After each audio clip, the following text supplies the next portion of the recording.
Hello students, आप लोग कैसे हैं। आज के क्लास में हम लोग देखेंगे आप लोग के एनसीईआरटी बुक के तीसरा चैप्टर में पढ़ना है दो चर वाले रैखिक समीकरण के युग्म। दो चर वाले रैखिक समीकरण का युग्म, ध्यान से देखेंगे इस चैप्टर को।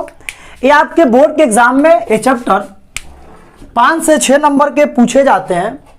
इसमें जितने भी प्रश्न हम बताएंगे आप लोग ध्यान से देखिएगा, वीडियो को पूरा देखिएगा। आपके बोर्ड में इससे 5 से 6 नंबर का क्वेश्चन आएगा, इसको ध्यान से देखना है। आपका चैप्टर का नाम है दो चर वाले रैखिक समीकरण का युग्म। दो चर वाले रैखिक समीकरण का युग्म, यानी कि इसमें पढ़ना है कि जिसमें चर का मान 2 हो और दोनों चर का पावर 1 हो। जैसे इसको हम लोग समझते हैं, जैसे लिखिए कि 2x plus 3y equal to 10। इसमें देखते हैं कि इसमें ABCD के कितने लेटर है। अगर ABCD के 2 लेटर आता है तो उसको 2 चर बोलते हैं, 3 आता है तो 3 चर बोलते हैं, 4 आता है तो 4 चर बोलते हैं। यानी कि इसमें देखना है दो चर वाले रैखिक समीकरण। तो सबसे पहले इसमें देखना है कि चर इसमें कितना है। तो चर हम देख रहे हैं एक x है और एक कौन है जी, y है। यानी इसमें चर मेरा 2 हो गया। अब देखना है कि रैखिक, तो रैखिक का अर्थ होता है जिसका पावर 1 हो, यानी x का भी पावर 1 है और y का भी पावर 1 है।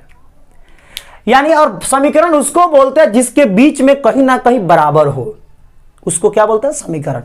यानी इसमें 2 चर भी है, 2 चर में एक x है और एक y है, साथ ही साथ दोनों चर का पावर 1 है। इसका अर्थ है कि यह 2 चर वाला रैखिक समीकरण है ना। अब इसमें देखना है का युग्म का अर्थ क्या हुआ। युग्म का अर्थ होता है जोड़ा। युग्म का अर्थ होता है जोड़ा, माने एक साथ 2 समीकरण को जब हम लोग लिखते हैं तो उसको हम लोग युग्म बोलते हैं। यानी कि एक और हम समीकरण लिख दिए 3x plus 5y equal to 5, इसको समीकरण 2 लिख दिए। यानी एक साथ हम जब 2 समीकरण को लिखते हैं तो उसको हम लोग युग्म बोलते हैं। क्या बोलते हैं, युग्म बोलते हैं। फिर से देख लेते हैं। तो वैसा समीकरण जिसमें 2 चर हो, वो 2 चर x और कौन हो जी, y हो, और दोनों चर का पावर 1 हो, तो उसको हम लोग रैखिक बोलेंगे। समीकरण उसको बोलते हैं जिसके बीच में कहीं बराबर हो, यानी 2 चर वाले रैखिक समीकरण उसको कहेंगे जिसमें 2 चर हो और दोनों चर का पावर 1 हो। युग्म का अर्थ होता है एक साथ अगर 2 हम लोग समीकरण लिखते हैं तो उसको हम लोग युग्म बोलते हैं। यानी 2 चर वाले रैखिक समीकरण का युग्म हमने बना दिया। अब इसमें क्या करना होता है, जो 2 चर वाला रैखिक समीकरण होता है इसका व्यापक रूप होता है। व्यापक रूप एग्जाम में पूछेगा कि 2 चर वाले रैखिक समीकरण के युग्म का व्यापक रूप लिखे। व्यापक रूप का अर्थ होता है स्टैंडर्ड फॉर्म। स्टैंडर्ड फॉर्म इसका क्या होता है, a1x plus b1y plus c1 equal to 0, ये समीकरण 1। a2x plus b2y plus c2 equal to 0, इसको समीकरण 2। यानी जो एक समीकरण होता है उस एक समीकरण में जो x के साथ होता है उसको बोलते हैं a1, जो y के साथ होता है b1, और जिसमें x y नहीं होता उसको बोलते हैं c1। उसी प्रकार समीकरण 2 में जो x के साथ होता है वो a2, जो y के साथ होता है b2, और जो x y जिसमें नहीं होता उसको बोलते हैं c2। ये हमारा व्यापक रूप हुआ। इससे आपको 3 फॉर्मूला पढ़ना है। पहला फॉर्मूला पढ़ना है कि a1 बटा a2 बराबर अगर नहीं होता है b1 बटा b2 के, तो इसका हल अद्वितीयक होता है। अद्वितीयक हल, अद्वितीयक हल का अर्थ होता है कि x का एक मान और y का भी एक मान, और ऐसे समीकरण को हम लोग संगत समीकरण बोलते हैं। संगत समीकरण बोलते हैं। और ऐसी रेखा को प्रतिच्छेदी रेखा बोलते हैं। प्रतिच्छेदी रेखा का अर्थ होता है वैसी रेखा जो एक दूसरे को क्रॉस करती है, यानी काटती है, उस रेखा को हम लोग प्रतिच्छेदी रेखा कहते हैं। यानी कि a1 बटा a2 बराबर नहीं होता है b1 बटा b2 के, तो इसका अद्वितीय हल होता है, समीकरण संगत होता है, रेखा क्या होती है, प्रतिच्छेदी होती है। इसका दूसरा होता है a1 बटा a2 बराबर होता है b1 बटा b2 के, बराबर होता है C1 बटा C2 के। इसका अनेक हल होता, अनेक हल का अर्थ हुआ कि x का भी मान 1 से ज्यादा हो सकता है, y का भी मान 1 से ज्यादा हो सकता है। ऐसे समीकरण को संगत समीकरण कहते हैं, और ऐसी रेखा जो होती है उसको संपाती रेखा कहते हैं। संपाती रेखा को हम लोग आश्रित रेखा भी कहते हैं। संपाती रेखा का अर्थ होता है वैसी रेखा जो एक दूसरे पर निर्भर होती है, एक रेखा जा रही है उसी पर अगर दूसरी रेखा जा रही है तो उस रेखा को हम लोग संपाती रेखा बोलते हैं। ठीक है ना, कोई दिक्कत किसी को भी कमेंट बॉक्स में लिखना। तीसरा होता है A1 बटा A2 बराबर होता है B1 बटा B2 के, अब बराबर नहीं होता है C1 बटा C2 के।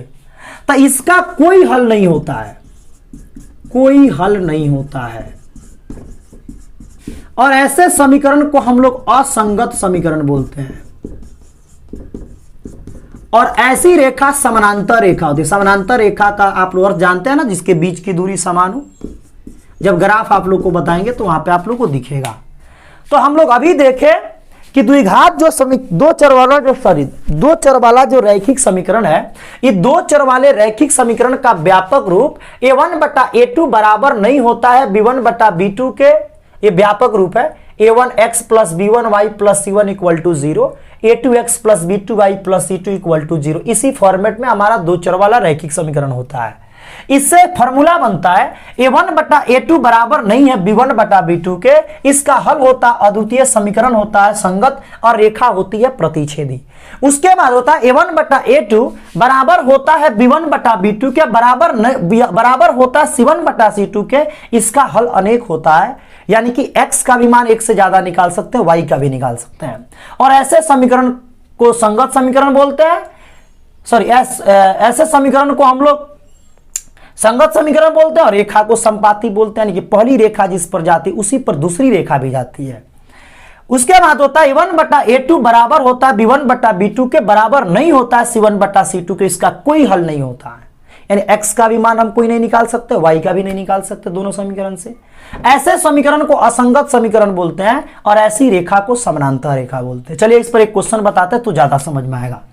जैसे हमने समीकरण लिखा हुआ है पहला समीकरण, इस पहले समीकरण में आप लोग से पूछा जाए तो इसमें A1 का मान हो जाएगा 2, क्योंकि जो समीकरण 1 में x के साथ होता है वो A1 कहलाता है। B1 के मान हो जाएगा 3, और C1 के मान हो जाएगा, बाबू ये 10 है जो बराबर के उधर है। व्यापक रूप में मेरा C1 जो है बराबर के पहले है, तो बराबर के पहले 10 को जब हम करेंगे तो ये प्लस में है, तो इधर आ जाएगा तो माइनस हो जाएगा।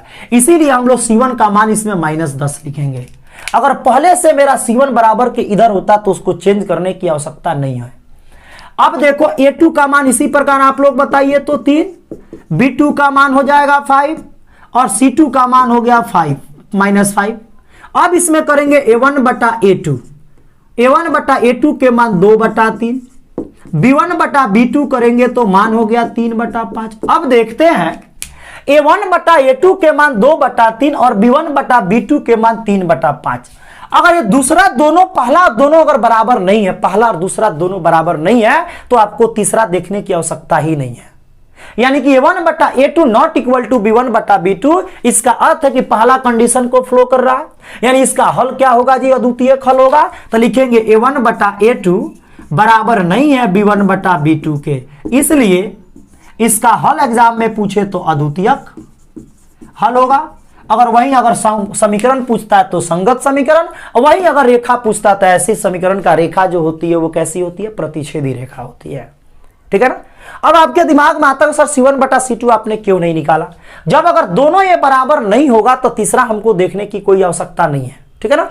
अगर दो को पहला बराबर होगा तब तीसरा हमको देखना है कि बराबर है कि नहीं है। चलो एक और बता देते हैं, जल्दी समझ में आ जाएगा, ध्यान दीजिएगा सभी लोग। जैसे एक देते हैं 3x minus 5y plus 2 equal to 0, 6x minus 10x plus 4 equal to 0, इसको समीकरण दो। अब इसमें A1 के मान पूछा जाए तो A1 के मान हो गया 3, B1 के मान पूछा जाए तो -5, और C1 का मान पूछा जाए तो 2, क्योंकि 2 तो बराबर के पहले है। A2 का मान पूछा जाए तो 6, B2 का मान पूछा गया -10, C2 का मान हो गया 4। अब A1 बटा A2 जब करोगे तो 3 बटा 6 हो गया, यानी कट जाएगा, 1 बटा 2 आ गया। इसी प्रकार b1/b2 करोगे तो -5/-10, 5 दूना 10 यानी 1/2 हो गया। जब ये दोनों बराबर हो गया तब हमको निकालना है C1/C2। तो C1/C2 निकाले तो 2/4, 1/2, 2 बराबर होगा तब आपको तीसरा निकालना। अब इसका कंडीशन होगा A1/A2 बराबर होगा B1/B2 के, अब बराबर होगा C1/C2 के। जब ये तीनों बराबर हो गया तब इसमें पूछा जाएगा इसका हल क्या होगा, तो अनेक हल होगा। पूछा जाए समीकरण क्या होगा तो संगत होगा। पूछा जाए रेखा क्या होगी तो रेखा संपाती होगी। ठीक है ना, जल्दी बोलो, सबको समझ में आ गया है? जल्द से जल्द इसको स्क्रीनशॉट ले लो। अब इसमें हम लोग को पढ़ना है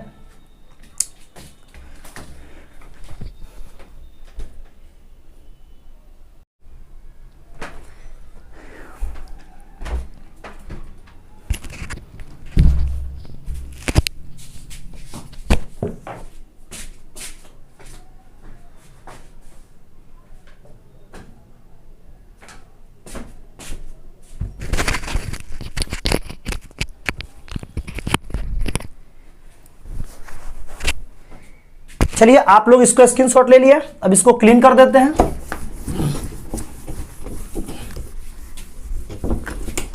इस पर प्रश्न आपके बोर्ड में पूछा जाएगा 1 नंबर का, आप लोग बता दीजिएगा।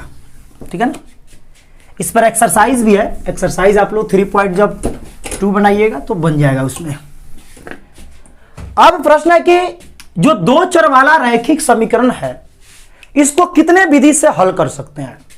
तो बाबू जो 2 चर वाला रैखिक समीकरण है इसको हल कर सकते हैं। पहला विधि है ग्राफीय विधि,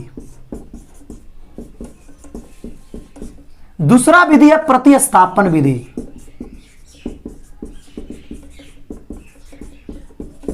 तीसरा विधि है विलोपन विधि,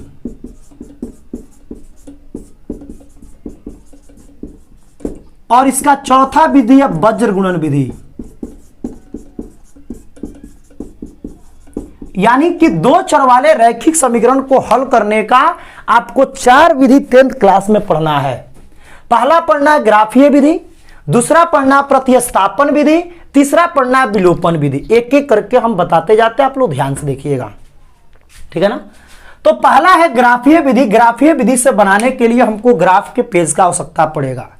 हम बनाएंगे उस तरह, आप लोग घर पे उस तरह प्रैक्टिस कर लीजिए। जैसे कि एक प्रश्न है, लिखा हुआ है कि 2x + 3y = 12, समीकरण 1। यहां पर लिखा है x - 2y = 6, इसको इक्वेशन सेकेंड। ये समीकरण 1 और समीकरण जो 2 लिखे हुए हैं, ये समीकरण 1 और 2 को एग्जाम में कहेगा कि ग्राफीय विधि से हल करें। किस विधि से? ग्राफीय विधि से हल करें। तो इसके लिए आपको क्या करना होगा, सबसे पहले 2 समीकरण से आपको 2 ग्राफ का कम से कम मान निकालना होगा, और उस मान को निकाल के तब आपको ग्राफ पर प्रदर्शित करना पड़ेगा। चलिए हम एक एक करके बताते हैं, आप लोग ध्यान दीजिएगा। तो सबसे पहले पहला समीकरण है कि 2x + 3y = 12। ठीक है, एक दूसरा समीकरण है x - 2y = 6। ठीक है ना, हमने क्या किया कि दोनों समीकरण को इस पर लिख दिया, बीच में एक लाइन खींच देना, और लाइन खींचने के बाद दोनों तरफ दोनों का कम से कम 2-2 मान निकालना है। 2-2 मान निकालने के लिए आपको इस तरह एक ब्रैकेट बनाना है। यहां पे एक में x लिखना है, एक में y लिखना है। इसमें भी एक में x लिखना और एक में y लिखना है। ध्यान देना है सभी को। एक में x लिखना है तो दूसरे में y लिखना है, फिर एक में x लिखना है तो दूसरे में y लिखना है। ग्राफ का मान कम से कम आपको 2 निकालना है। कम से कम कितना निकालना है? 2। अधिक से अधिक जितना मन करे निकाल सकते हो। सबसे पहले बताओ कि समीकरण दिख रहा है ना सबको। अब इस समीकरण से आपको x का और y का कम से कम 2 मान निकालना। इसको कैसे निकालेंगे ध्यान देंगे सभी लोग। अब इसमें जो लिखा हुआ है 2x + 3y = 12, अब इसमें किसी एक को उधर भेज दो। तो मान लो कि 2x, ये 3 प्लस में उधर गया तो माइनस, ये 2 गुना में है, उधर जाएगा तो भाग हो जाएगा। 12 - 3y/2। यानी कि आपको ऐसे इसको सॉल्यूशन करना है, ऐसे इसको बनाना है कि बनाते समय या तो x या तो y अकेले बच जाए, एक दूसरे को दूसरे तरफ भेज देना है। यानी कि हमने क्या किया, y वाले को उधर भेज दिया, x वाले को रख लिया। तो ये y वाला 3y प्लस में था तो माइनस, ये 2 गुना में था तो भाग, एक लौता मेरे पास बच गया x। अब इसमें देखना है कि मान इसमें किसका रखना है। इसमें मान वैसे मान को रखना है जो मान को हम y में अगर वैल्यू को y के जगह पर रखते हैं और 3 से उसमें गुना करते हैं और 12 में से घटाते हैं तो वो 2 से कट जाना चाहिए। दशमलव में मान नहीं होना चाहिए, एक छोटा सा मान होना चाहिए, तब ग्राफ पर अच्छा से प्रदर्शित कर सकते हैं। इसके लिए आप y का मान अपने मन से चूज कीजिएगा, ऐसा नहीं कि जो सर बना रहे हो उसी को बनाएंगे, ऐसा कोई बात नहीं, अपने मन से जो मन करे रख सकते हो, लेकिन ऐसा मान रखना जो छोटा हो। क्या हो जी? छोटा। इसके लिए क्या करो, अगर y के मान, अगर कल्पना करो कि y का मान हम अगर 0 रख लेते हैं, अगर y का मान हम 0 रखते हैं तो 3 से 0 में गुना करेंगे तो 0 हो जाएगा, 12 में से 0 गया तो 12, 12 तो 2 से कट जाएगा, यानी कि x बराबर 12 माइनस 3 गुने 0 बटा 2, यानी कि x बराबर 12, 3 में 0 से गुना किए 0, 12 में से 0 गया तो 12, 12 को 2 से काट दो, यानी कि आ गया 6। y वाले खंड में 0 रख दो तो x वाले खंड में 6 रख दो। जल्दी बोलो, समझ में आया कि नहीं आया? एक और मान हमको निकालना, तो फिर y का मान रखेंगे। तो y का मान अब ऐसा रखना है जिसको रखने के बाद 12 में जोड़े चाहे घटाए तो वो कट जाए। अगर y के जगह पर हम 1 रखते हैं तो 3 1 का 3, अब 12 में से 3 गया तो 9, 9 तो 2 से कट जाएगा, यानी 4.5 आ जाएगा, लेकिन दशमलव में माना जाएगा। दशमलव में आप लोग को एलर्जी थोड़ा सा होता है ना, इसीलिए हम ऐसे मान को रखते 2 रख लेते हैं। अगर 2 रखेंगे तो 12 माइनस 3 गुने 2 अब बटा 2, यानी y बराबर 12, यहां देखिए 12 और 3 दूना 6, 12 में से 6 गया तो 6 बटा 2 कट गया तो 3, यानी कि y वाले सॉरी यहां पे रखिए, ओह एक छोड़ दिए ना, यहां पर रख लीजिएगा y बराबर 2, तो x बराबर 12 माइनस 3 इंटू 2 बाई 2, यानी x इक्वल टू 12 में से 6 गया तो 6 बटा 2 कट गया तो 3, यानी y वाले खंड में 2 तो x वाले खंड में 3। ऐसे मान हम लोग x का y का 2 निकाल चुके, 2 से ज्यादा आपको नहीं निकालना, कोई आवश्यकता नहीं है। अब हमको जिस तरह यहां पे निकाले उसी तरह इसमें भी निकालना है। इस तरह के जो प्रश्न आएंगे उसमें देखेंगे कि अंक किस में है। x वाला में कोई अचर मान नहीं है, लेकिन y वाले में तो 2 अचर मान दिख रहा, जो दिख रहा है उसको बराबर के दूसरी तरफ कर दो, तो ये माइनस में था इधर गया तो प्लस, इसमें y x के साथ अब कुछ नहीं बचा। अब इसमें मान आप लोग फिर y का रखिएगा कि y वाला मान कंपाउंड में अधिक वाला है, जो बराबर को उधर जाएगा उसमें मान रख लेना। y में मान अगर रखते हैं 0 तो x बराबर 6 प्लस 2 गुने 0, यानी x बराबर 2 में 0 से गुना किया तो 0 और 6 में जोड़ा तो 6, y के खंड में 0 तो x के खंड में 6। इसी प्रकार y का मान अगर हम रख लेते हैं 1 तो लिखेंगे x बराबर 6 प्लस 2 गुने 1, यानी x बराबर 6 और 2 1 का 2, यानी 6 और 2 कितना जी 8। y वाले में 1 तो x वाले में कितना 8। इस तरह हम लोग मान को आसानी से निकाल सकते हैं। जब मान मेरा निकल जाएगा तब बारी आता है ग्राफ के कॉपी का। तो आप लोग ग्राफ के कॉपी लीजिएगा, हम ग्राफ इस पर बना के बता रहे हैं, आप लोग घर पे ग्राफ के कॉपी पर ही बनाइएगा, ठीक है ना। इतना मान में किसी को दिक्कत, बाबू दिक्कत होगा वीडियो को रिपीट करके देख लीजिएगा, ठीक है ना। अब इसमें आप लोग ग्राफ के कॉपी एक बनाइएगा। चलिए हम ग्राफ के कॉपी एक बना देते हैं, सभी लोग थोड़ा सा ध्यान से देखेंगे। ऐसे आप लोग के ग्राफ के कॉपी एक मिलेगा, आप लोग के कॉपी दुकान में कहीं से खरीद लीजिएगा। हम बना के बता देते हैं, घर पे बैठ के ग्राफ के कॉपी पर ग्राफ बनाइएगा, आप लोगों से बन जाएगा। ये आपके एग्जाम में ग्राफ 5 नंबर के बोर्ड में पूछा जाता है। 5 नंबर का एक ही प्रश्न रहता है, बहुत ही आसान प्रश्न होता है, बशर्ते आपको समय के अनुसार इसको देखते जाना है कैसे हम बना रहे हैं। ध्यान दीजिएगा सभी लोग। थोड़ा सा टेढ़ा हो रहा है, आप लोग ग्राफ की कॉपी में सीधा सीधा बना होगा। इस तरह आप लोग के ग्राफ का कॉपी मिलेगा, आप लोग मार्केट से खरीद लीजिएगा।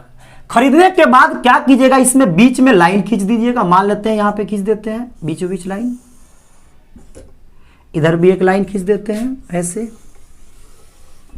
या एक्स अक्ष कहलाता है। यह और वाई अक्ष कहलाता है, ठीक है ना। एक्स अक्ष और वाई अक्ष जिस बिंदु पर काटता है उस बिंदु को मूल बिंदु कहते हैं। वहां पर एक्स का भी मान 0 होता है और वाई का भी मान 0 होता है। हाथ के दाहिने तरफ प्लस होता था, यहां पर 1 2 3 4 5 6 7 8, इधर माइनस में -1 -2 -3, माइनस में कोई मान नहीं है। ऊपर रख लेंगे 1 2 3 4 5 6 7 8 9 और भी नीचे -1 -2 -3, माइनस में कोई ज्यादा मान नहीं है। इस तरह आप लोग ग्राफ के कॉपी पर खींच लीजिएगा। ग्राफ के कॉपी पर खींचने के बाद एक एक करके, अगर पहला समीकरण से ग्राफ खींचिएगा फिर दूसरा समीकरण को बैठाइएगा। पहला समीकरण में x का मान 6 है तो y का मान 0 है, x का मान 6 है तो y का मान 0 है, तो x वाले पर 6 देखेंगे यहां है, तो y का मान 0, 0 का अर्थ हुआ y का मान कुछ नहीं, ना ऊपर जाना है ना नीचे जाना है, यहीं पर रहेगा। इसी बिंदु पर y वाला भी 0 आ रहा है, x वाला तो 6 है, तो x का मान 6 तो y का मान 0 इसी बिंदु पर होगा। वहां पे एक बिंदु लगा दीजिएगा। x का मान 3 तो y के मान 2, x वाले खंड पे, x वाले अक्ष पर आपको 3 देखना, यहां है ना, यहां बिंदु नहीं लगाना है। अब देखना है कि y के मान कितना, तो y के मान 2 है, 2 है तो 2 ये प्लस में है कि माइनस में है। अगर प्लस में होगा तो 3 के सामने 2 ऊपर लेंगे, अगर माइनस होता तो 3 के सामने 2 माइनस नीचे लेते, यानी कि यहां पर बिंदु आ गया। x का मान 3 तो y के मान 2, इसी 3 के सामने 2 पर। ये दोनों बिंदु को स्केल रखिएगा और स्केल से सीधा इस तरफ मिला दीजिएगा, ठीक है। यहां पर लिख दीजिएगा, इस समीकरण का नाम लिख दीजिएगा समीकरण 1, या तो इसका पूरा नाम लिख दीजिएगा 2x + 3y = 12। समझ में आया कि नहीं आया, जल्दी बोलो कमेंट बॉक्स में। दूसरा है, अब पहला जब रेखा खींच देंगे तो दूसरा देखेंगे। दूसरा में x का मान 6 है, y का मान 0 इसी बिंदु पर होगा। x का मान 8 है तो y के मान 1, x वाले खंड में 8 यहां है तो y के मान 1 है, इसी 8 के सामने 1 पर जाना है। 8 के सामने 1 पर का ये बिंदु हो गया। इस बिंदु से और ये पहले से बिंदु, इस दोनों को मिला देंगे, इसको लिख देंगे समीकरण 2। जल्दी बोलो, ग्राफ आप लोग खींच सकते हो कि नहीं, जल्दी कमेंट बॉक्स में लिखो। ग्राफ आप खींच सकते हो कि नहीं, जल्दी कमेंट बॉक्स में लिखो। आप ग्राफ खींच सकते हो ना। जब हम ग्राफ इस तरह खींच सकते हैं तब देखेंगे कि यह x अक्ष और y अक्ष एक दूसरे को कहां पे काट रहा है। तो x और y अक्ष देखो, x अक्ष पर एक ग्राफ जो दोनों रेखा है, x को काट रहा है 6 पर, x को काट दिया 6 पर, और यहां पे जब काट रहा है तो y का मान यहां पर 0 है, यानी कि y का मान हो गया 0। यही आपका आंसर हो गया। और ये दोनों रेखा एक दूसरे को काटती है, जब इस तरह काटती है तो इसी को बोलते हैं प्रतिच्छेदी रेखा। कभी कभी ये दोनों रेखा एक दूसरे के समानांतर होती है, नहीं काटती है, तो उसका हल कोई नहीं होता है। कभी एक दूसरे एक समीकरण जा रहा है, उसी पर दूसरा भी समीकरण जा रहा है, उसको बोलते हैं संपाती। इस तरह आप लोग ग्राफ खींच सकते हो, कमेंट बॉक्स में लिखो। ग्राफ खींच सकते हो ना। आज इसका केवल हम पढ़ा रहे हैं, इस चैप्टर का कुछ मुख्य टॉपिक्स बता रहे हैं, उसके बाद एक्सरसाइज का क्वेश्चन पढ़ाएंगे। जल्दी बोलिए, आप लोग ग्राफ खींच सकते हो ना।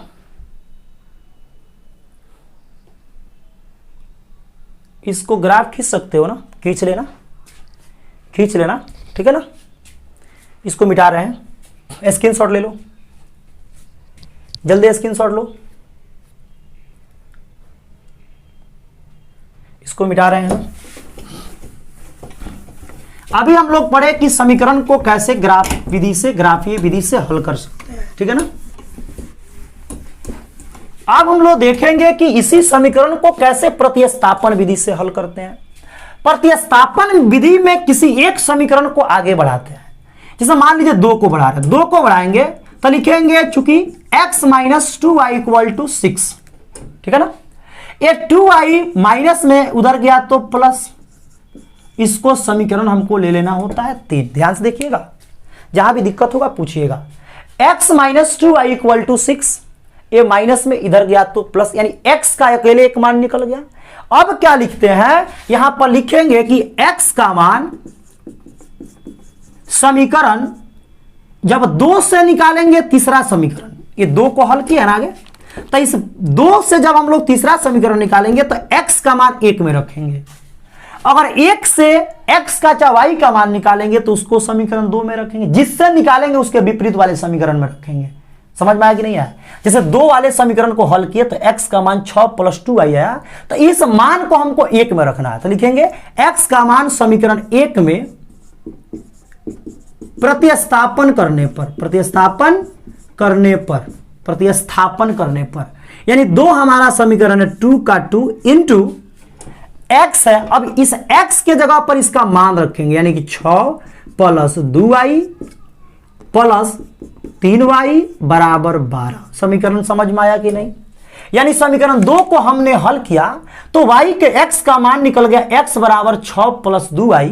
जल्दी बोलो, 6 प्लस कितना जी? 2y। अब इस x का मान समीकरण हम लोग 1 में प्रतिस्थापन करेंगे, नहीं जहां x है वहां पे हमको रख देना 6 + 2y।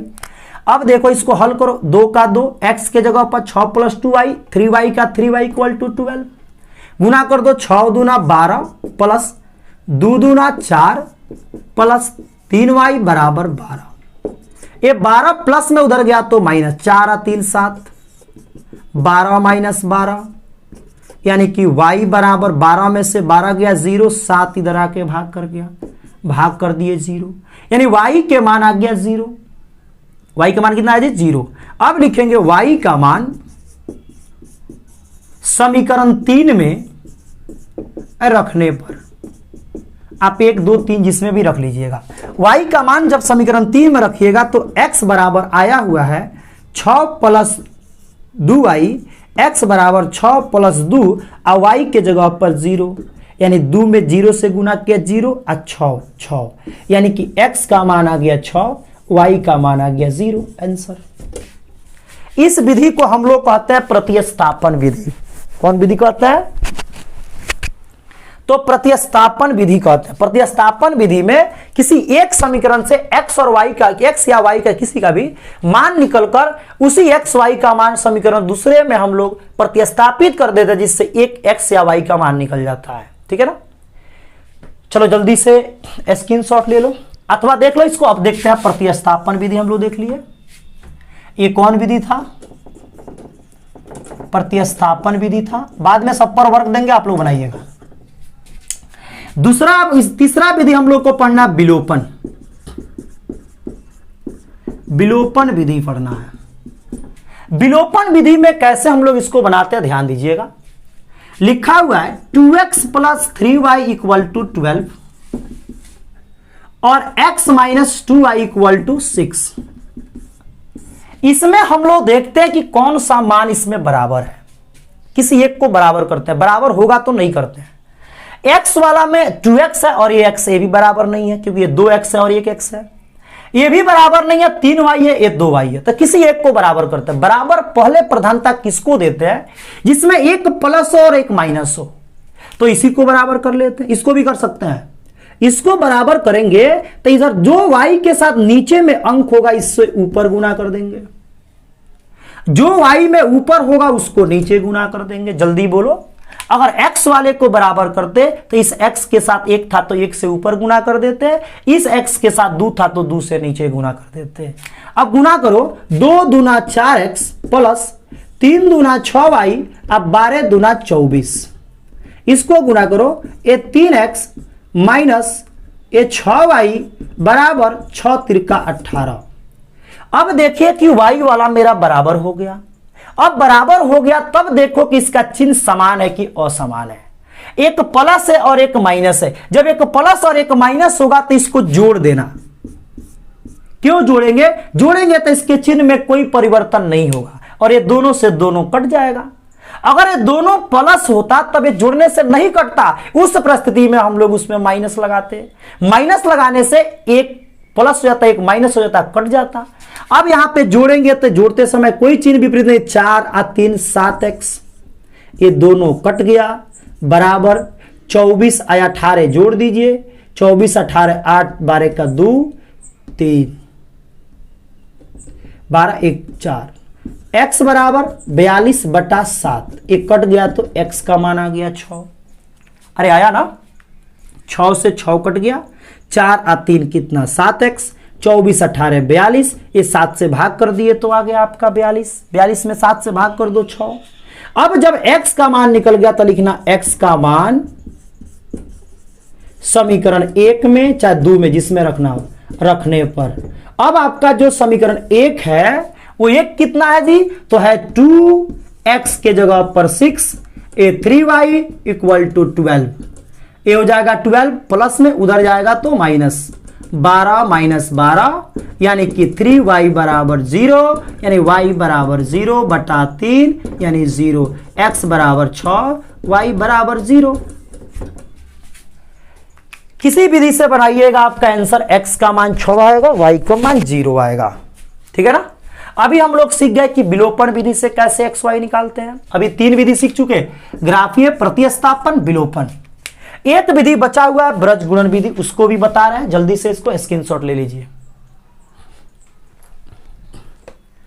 जल्दी से स्क्रीनशॉट लीजिए, ले लिए ना। जिसको भी समझ में नहीं आया बाबू, चाहे जो लेट से जुड़ा हुआ है, वीडियो को लेट से देख रहा है, वो वीडियो को रिपीट करके देख लेना।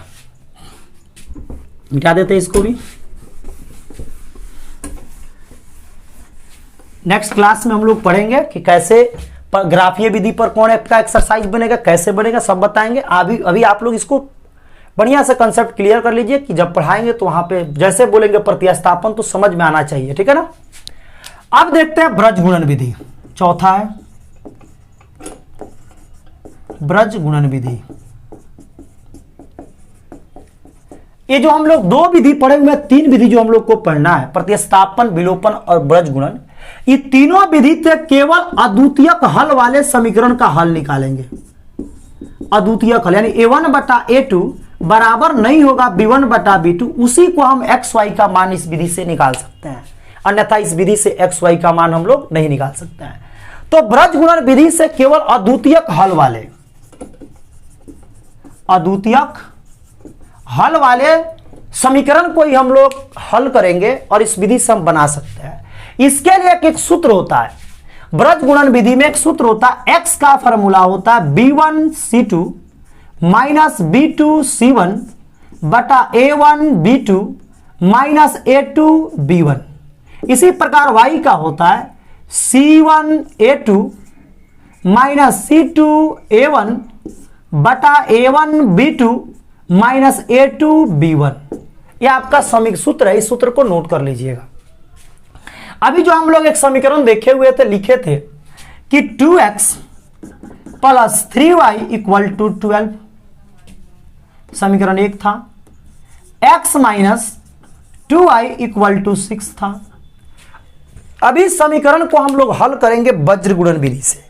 इस वज्र गुणन विधि में सबसे पहले a1 बटा a2 देखेंगे, तो a1 बटा a2 यानी कि 2, इसके नीचे कुछ नहीं तो 1, उसके बाद b1 बटा b2 तो 3 अब बटा माइनस 2, यानी कि 2 कभी भी -3 बटा -2 के बराबर नहीं होता है, अर्थात a1 बटा a2 बराबर नहीं होगा b1 बटा b2 के। जब ये बराबर नहीं होगा तो इसका हल अद्वितीयक होगा, और जिसका हल अद्वितीयक होगा उसी को इस समीकरण को इस विधि से बनाएंगे, जिसका नहीं होगा इतना पे छोड़ देंगे। अब इसको हल करेंगे तो हल करने का विधि क्या, अब x का वैल्यू निकाल लो सूत्र से, b1c2 माइनस b2c1 बटा a1 b2 minus a2 b1। अब देखो b1 के जगह पर कितना रखोगे, इसमें से चुन के लिख लो, चाहे एक मान इसमें लिख देते हैं, a1 के मान 2, b1 के मान 3, c1 के मान -12, प्लस में इधर आया तो माइनस, a2 के मान 1, b2 के मान -2 और c2 के मान -6। चलो बोलो b1 के मान, b1 के मान 3, c2 के मान है -6, b2 के मान है -2 और c1 के मान है कितना जी, तो -12 बटा a1 का मान है 2, b2 का मान है -2, a2 का मान है 1 और b1 का मान है 3, यानी 6 त्रिक 18 -18, माइनस में माइनस से गुना किए प्लस, प्लस से माइनस में गुना किए तो माइनस, 12 दूना 24, ये हो जाएगा -4, ये हो जाएगा -3, -18 -24 -42, अब बटा -7, माइनस से माइनस कट गया, 7 छक 42, x का मान निकल गया 6। इसी प्रकार आप लोग y का भी निकाल सकते हैं, y बराबर C1A2 माइनस C2A1 बटा A1 B2 minus A2 B1। बना सकते हो इस पर? जल्दी बोलो कमेंट बॉक्स में, बना सकते हो ना? तो रखो C1 का मान इसमें कितना है, -6, A2 का मान कितना है जी, तो 1, C2 का मान है -6, A1 का मान है 2। अब आपको नीचे वाला का मान तो -7 आया था, -6 माइनस माइनस प्लस, ये 6 दूना कितना जी, ये C1 का मान, C1 का मान 12 है, सॉरी यहां C1 के मान रखिएगा -12, सॉरी -12 माइनस माइनस प्लस, 6 दूना 12 बटा -7, ये तो 0, 12 से 12 गया, बटा -7, ये कट गया तो 0, y का मान 0, x के मान 6। यानी चारों विधि से हम लोग सीख चुके कि कैसे हम लोग दो चर वाले रैखिक समीकरण को हल करते हैं, ठीक है ना? आप लोग इतना इसको प्रैक्टिस कर लीजिएगा। इस पर एक वर्क देते हैं, आप लोग घर से बनाइएगा, कोशिश कीजिएगा, और उसका आंसर नेक्स्ट वीडियो में आप लोग कमेंट में बताइएगा कि इतना आंसर आया था, ठीक है ना? नेक्स्ट क्लास जब कराएंगे, चलिए एक वर्क लिख देते हैं होमवर्क, इसको बना के रखिएगा। x - 3y equal to -1, 2x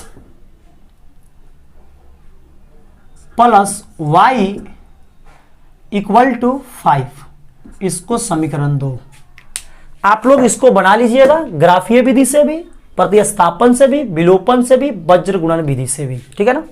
चलिए, अभी आप लोग को क्लास अच्छा लगा ना, कमेंट बॉक्स में लिखिएगा। सबसे पहले वीडियो को देखने से पहले भी या तो लास्ट में भी इसको लाइक कर दीजिएगा, कमेंट कर दीजिएगा, और साथ ही साथ अपने दोस्तों में इसको शेयर कर दीजिएगा, ठीक है ना? इस तरह क्या होगा, जो बच्चे अभी क्लास नहीं कर रहे हैं उन लोग को भी क्लास मिल जाएगा, ठीक है?